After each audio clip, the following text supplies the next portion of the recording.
All right, let's now shift our attention to the other big story that we are tracking on WION, and this, of course, has got to do with what is happening in Afghanistan, where with each passing day, or practically with each passing hour, the Taliban is tightening the noose around Kabul. It has now taken over the eastern city of Jalalabad, and the Taliban has now got only the city of Kabul, which is still under the control of the Afghan security forces. Now, the Taliban have taken control of the key eastern Afghan city without a fight, and the spokesperson for the Taliban in fact tweeted a video of the men on the streets cheering as the Taliban members carried weapons and waved the Taliban white flag as they drove past them.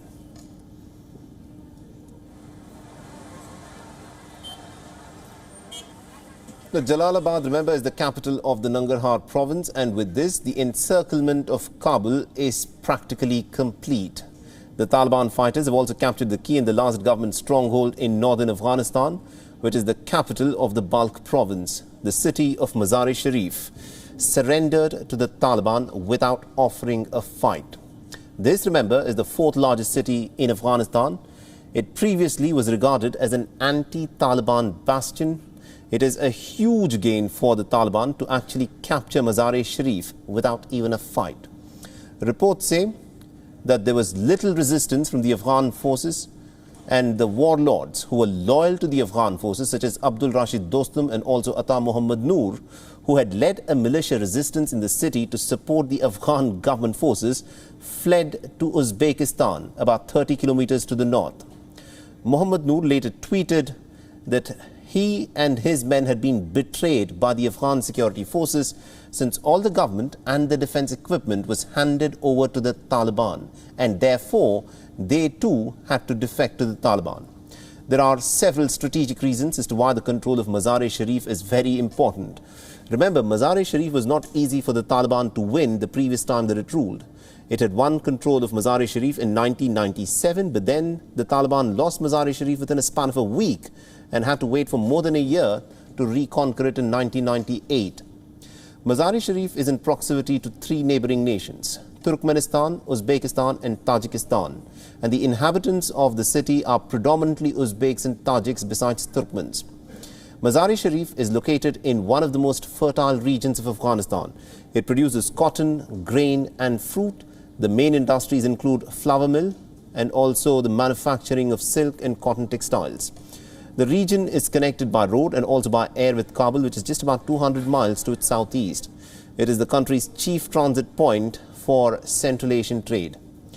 Now, the most important of Afghanistan's three existing railway lines, in fact, connects Mazar-e-Sharif to Hairatan station right at the border with Uzbekistan.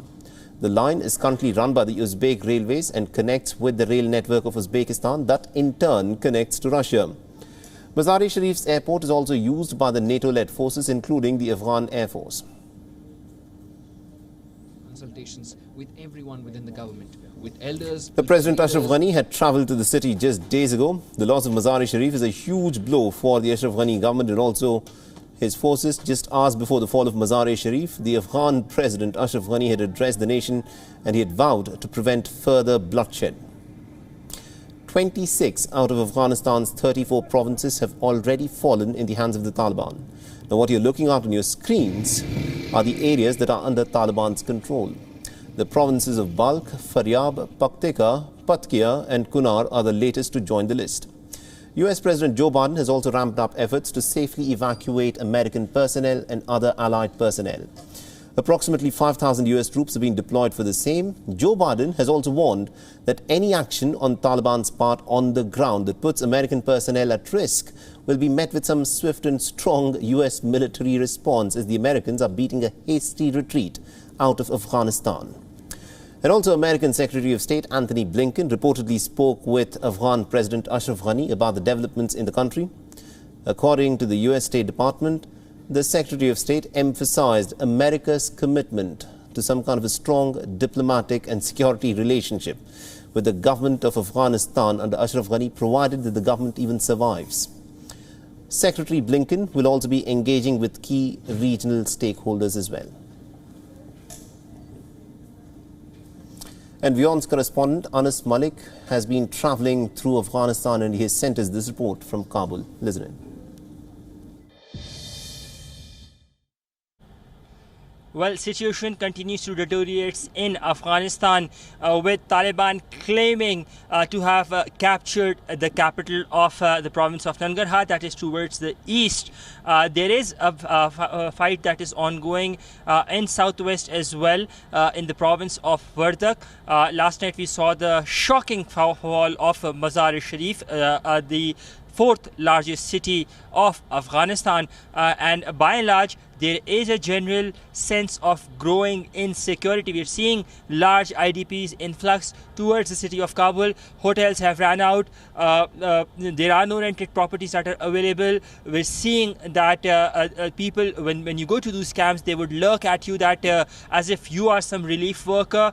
There are calls for international humanitarian organizations to step in.